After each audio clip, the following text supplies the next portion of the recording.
Louez le Seigneur. Bienvenue dans un nouvel épisode de Sujets bibliques, où nous explorons les enseignements de la Bible pour en tirer des enseignements pratiques et les appliquer dans notre vie quotidienne. Aujourd'hui, nous allons nous pencher sur le point de vue biblique sur ce qui vous vole les bénédictions de Dieu.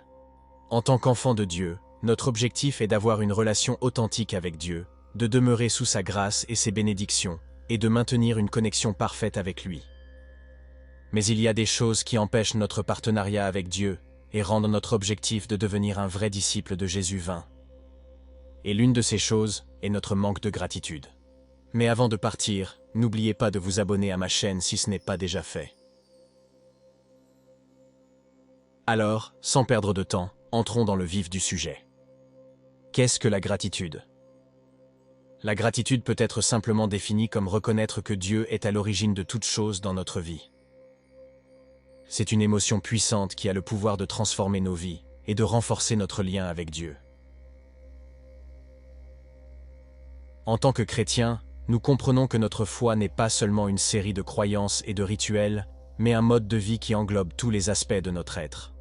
La gratitude est bien plus qu'un simple remerciement à Dieu pour ses bénédictions. Cela va bien au-delà de simples mots et implique une profonde gratitude et reconnaissance envers la bonté, la fidélité et la providence de Dieu dans nos vies.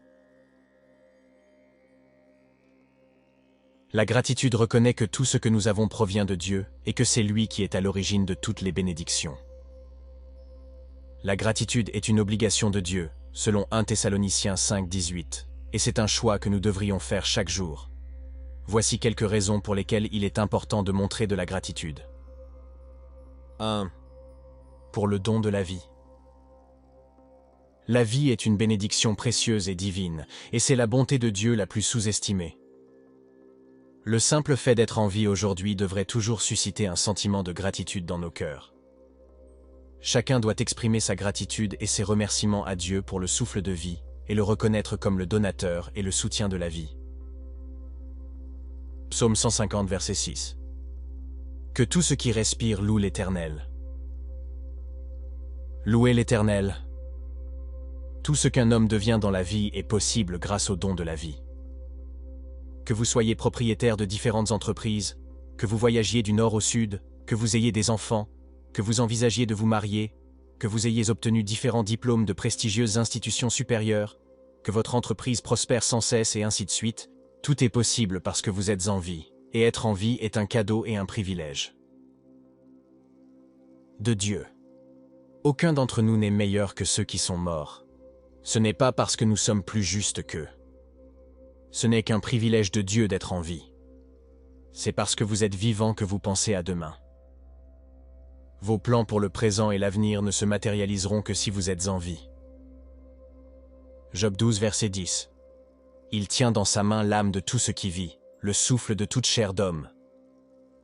Par conséquent, rappelez-vous de toujours, je veux dire toujours, de remercier Dieu pour le don de la vie. 2. Comme mentionné précédemment, exprimer de la gratitude est une réponse à la bonté, la miséricorde et la grâce de Dieu. La bonté du Seigneur englobe de nombreuses choses, le pardon, la guérison, la délivrance, l'approvisionnement surnaturel et notre bien-être total. Psaume 103, versets 1 à 4. Mais beaucoup de chrétiens ont tendance à ne pas reconnaître la bonté de Dieu dans leur vie. Au contraire, ils sont plus préoccupés par leurs problèmes et leurs difficultés. Ils se focalisent sur ce que Dieu n'a pas encore fait, au lieu de reconnaître ce qu'il a déjà accompli. Ils ne voient que leurs problèmes, leurs maladies, leurs manques, leur pauvreté, leurs chagrins, leurs maladies et tant d'autres impossibilités. Mais ils oublient de voir leurs possibilités. Pendant ce temps, la Bible nous enseigne à plusieurs reprises de remercier Dieu en toutes circonstances. 1 Thessaloniciens 5, verset 18. Ce commandement nous encourage à cultiver un cœur reconnaissant, même au milieu des épreuves et des difficultés.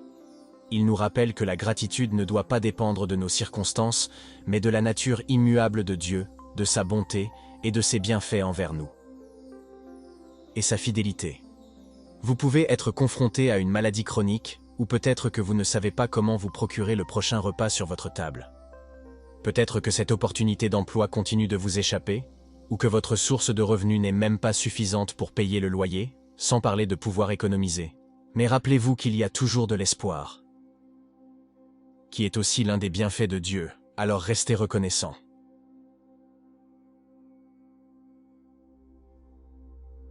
La gratitude n'est pas réservée aux seuls bons moments. Il est particulièrement puissant dans les moments d'épreuve et de difficulté. Lorsque nous choisissons d'être reconnaissants, même dans les moments difficiles, nous remettons nos soucis et nos peurs à Dieu en lui faisant confiance pour qu'il soit aux commandes. La gratitude est comme un baume pour nos âmes, elle apaise et donne de l'espoir même au cœur de la tempête. Il nous rappelle que Dieu est avec nous à chaque saison de la vie. 3. Pour les bonnes choses de nos vies. Chaque don bon et parfait vient d'en haut, comme le dit Jacques 1,17, et reconnaître cette vérité est au cœur de la gratitude. On peut se demander, pourquoi ne disons-nous que de bonnes choses qui arrivent à l'homme? Le fait est que Dieu est l'architecte de tout bien dont l'homme peut faire l'expérience. Alors que la plupart des situations difficiles que nous rencontrons dans la vie sont souvent le résultat de nos choix, Jacques 1, versets 13 à 15 nous le rappelle. Par exemple, un fumeur qui a fini par développer un cancer peut se demander pourquoi Dieu a permis cela, en oubliant que c'est nous qui attirons la maladie sur nous-mêmes en fumant. Car tout ce qu'un homme sème, il le moissonnera aussi. Galates 6, verset 7.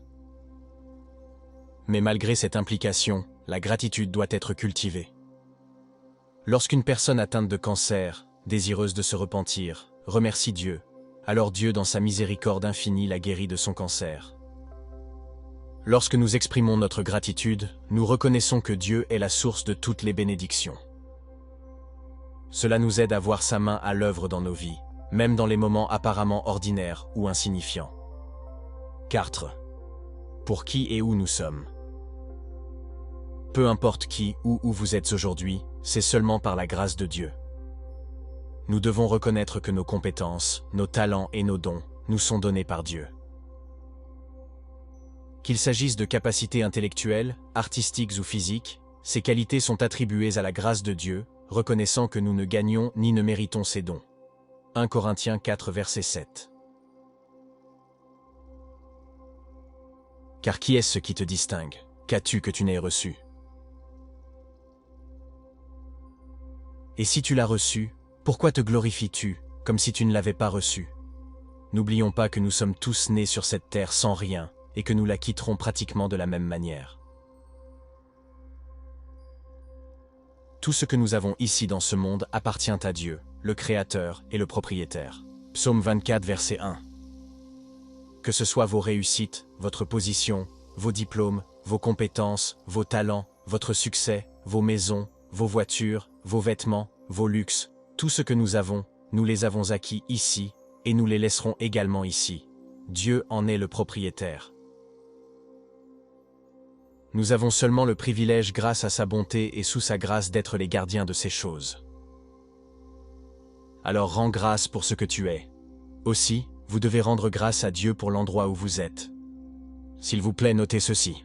Tout ce que Dieu donne à l'homme est une question de croissance. Dieu traite l'homme pas à pas. Si Dieu vous emmène quelque part, il vous dirige pas à pas. Par conséquent, la gratitude est requise pour chaque pas que Dieu fait pour vous. Par exemple, un homme demande à Dieu de lui fournir un travail qui paie 350 000 $ et Dieu lui donne un travail qui paie 150 000 $. Certainement, la gratitude est exigée de l'homme pour le travail actuel de 150 000 $. Tant que vous ne savez pas exprimer votre gratitude envers Dieu pour l'endroit où vous êtes, vous n'êtes pas prêt pour le niveau suivant. En fait, cela pourrait entraîner une stagnation. Vous devez être reconnaissant pour ce qu'il vous a déjà donné et pour votre situation actuelle. En le faisant, il vous conduira sûrement un pas plus loin dans la poursuite de vos désirs du cœur. Dans un contexte plus favorable, il est important de remercier Dieu pour le chemin parcouru, pour votre situation actuelle et pour là où il vous mènera encore. Il existe de nombreux avantages liés à la gratitude, et ils comprennent 1. Elle favorise notre relation avec Dieu. La gratitude n'est pas seulement une émotion passagère. Cela a un impact profond sur notre relation avec Dieu. Cela ouvre la porte à une connexion plus profonde, favorisant la confiance, l'intimité et un sentiment de respect. Lorsque nous pratiquons la gratitude, nous voyons la fidélité de Dieu dans nos vies. Cela renforce notre confiance en lui, sachant qu'il continuera à subvenir à nos besoins et à prendre soin de nous. Tout comme un enfant fait confiance à un parent aimant, notre gratitude nous permet de lâcher prise et de compter sur la souveraineté de Dieu. 2. Nous rappelons à Dieu ce qu'il reste à faire. Être reconnaissant envers Dieu pour ce qu'il a déjà accompli ouvre des portes pour que ce qu'il n'a pas encore accompli se réalise. Dans 1 Thessaloniciens 5 verset 18, la gratitude est appelée la volonté de Dieu en Christ Jésus à notre égard. Et Hébreux 10 verset 36 affirme que lorsque nous avons accompli la volonté de Dieu, qui est d'être reconnaissants, nous recevrons sa promesse. Rappelez-vous, nous ne remercions pas seulement Dieu pour ce qu'il a fait, mais aussi pour qu'il y ait des choses à faire. 3. Il perfectionne nos bénédictions. Dans Luc 17 versets 11 à 19, on lit l'histoire de 10 lépreux qui ont été guéris par Jésus. Cependant, seul un d'entre eux, qui était un Samaritain, est revenu pour exprimer sa reconnaissance. Jésus l'a félicité et nous a rappelé l'importance de la gratitude. En disant « N'y en a-t-il pas eu 10 purifiés? Où sont les 9 ?» Plus tard, Jésus lui dit « Lève-toi et va, ta foi t'a sauvé. » En d'autres termes, le seul lépreux qui est revenu pour remercier Jésus a non seulement été guéri de sa lèpre, mais a également été complètement guéri et rendu parfait, car il est revenu avec un cœur reconnaissant, tandis que les 9 autres ingrats n'ont été guéris que de leur lèpre. 4. C'est un moyen de cultiver la satisfaction et une arme contre la plainte et la jalousie. Dans un monde où les désirs et l'insatisfaction sont constants, la gratitude nous permet de voir les bénédictions que nous avons souvent tendance à négliger. Il nous aide à trouver de la joie et du contentement dans toutes les situations, peu importe les circonstances. En déplaçant notre attention de ce qui nous manque vers ce que nous avons, la gratitude nous permet de cultiver un sentiment d'accomplissement et de satisfaction. C'est un puissant antidote contre le piège du mécontentement perpétuel. De plus, choisir la gratitude plutôt que de se plaindre est une décision puissante qui découle d'une compréhension biblique de la gratitude. Il est facile de tomber dans le piège de se plaindre et de comparer, mais la gratitude nous permet de nous libérer de ces schémas négatifs. Lorsque nous choisissons délibérément la gratitude, nous vainquons l'envie et la jalousie. La gratitude nous permet de nous concentrer sur les bénédictions que nous avons reçues plutôt que sur ce que les autres ont. N'oubliez pas que se plaindre prive les hommes de la grâce de Dieu. Les dangers de l'ingratitude comprennent 1. Quand nous manquons de gratitude, Dieu la voit comme de l'orgueil. En d'autres termes, nous avons l'impression d'être responsables de nos réussites et de notre succès, en oubliant que c'est Dieu qui en est l'auteur. Dans Jérémie 13, 15, 16, la Bible nous rappelle de ne pas être arrogant, mais de donner la gloire au Seigneur notre Dieu. Rappelez-vous aussi que Dieu s'oppose aux orgueilleux. Jacques 4, versets 6 à 7.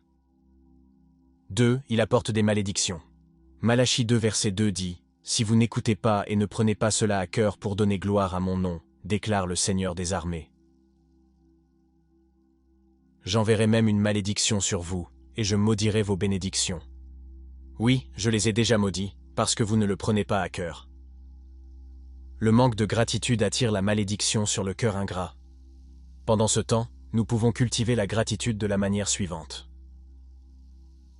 1. En exprimant de la gratitude et en louant Dieu. L'expression de gratitude et la louange envers Dieu sont des outils puissants pour cultiver la gratitude. C'est un moment où nous pouvons exprimer notre gratitude à Dieu, en offrant des remerciements sincères pour ses bénédictions et sa présence dans nos vies à travers le chant et la danse. 2. Dans vos prières, consacrez un temps spécial à le remercier et à le louer. Cela pourrait vous intéresser de savoir que tous ceux qui prient ne louent pas Dieu. Ou plutôt, pour le dire autrement, la manière dont beaucoup d'hommes prient diffère de celle dont ils remercient Dieu. Certains peuvent passer des heures à prier, mais quand il s'agit de remercier, de louer et de témoigner de la gratitude, ils le font de manière si brève et simpliste. Il faut vous rappeler que la prière est importante, tout comme la gratitude.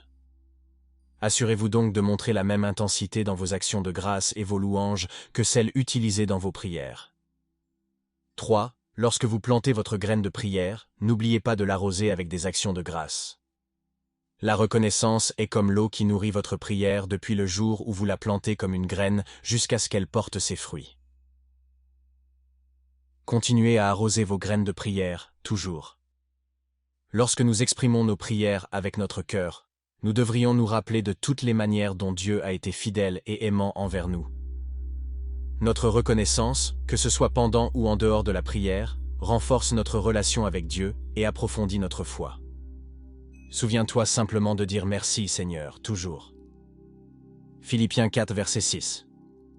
Ne vous inquiétez de rien, mais en toute chose faites connaître vos besoins à Dieu par des prières et des supplications, avec des actions de grâce. 2. Tenez un journal de gratitude.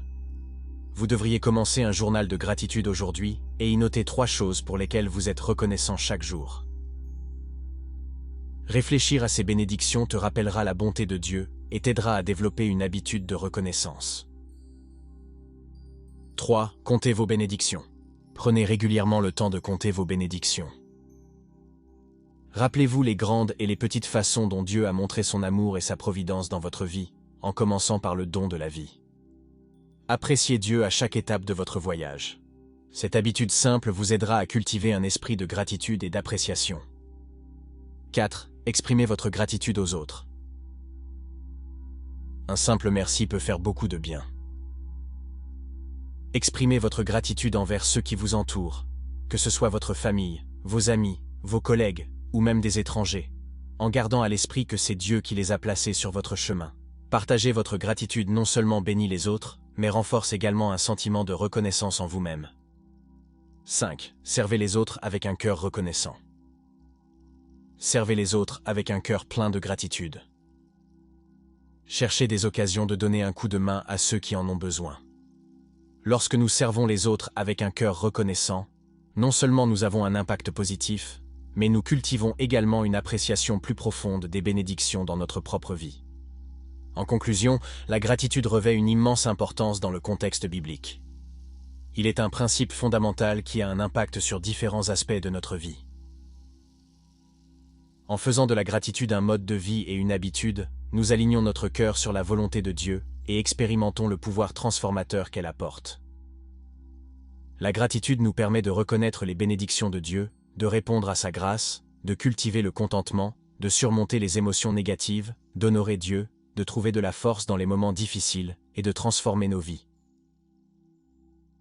C'est un outil puissant pour mener une vie abondante et nous rapprocher de Dieu. Alors, adoptons la gratitude avec enthousiasme et constatons son impact profond sur notre développement spirituel et notre bien-être global. N'oubliez pas que la gratitude commence dans notre cœur, se manifeste par des remerciements et se transforme en louange. Psaume 95, verset 2. Allons au-devant de lui avec des louanges, faisons retentir des cantiques en son honneur. Que notre cœur déborde de reconnaissance, car Dieu mérite toute louange et tout remerciement. Merci d'avoir regardé. Cette vidéo vous a-t-elle touché? Partagez vos pensées, questions ou expériences personnelles dans la section des commentaires. De plus, si vous aimez nos vidéos, n'hésitez pas à aimer, partager et vous abonner. Jésus est Seigneur. Amen.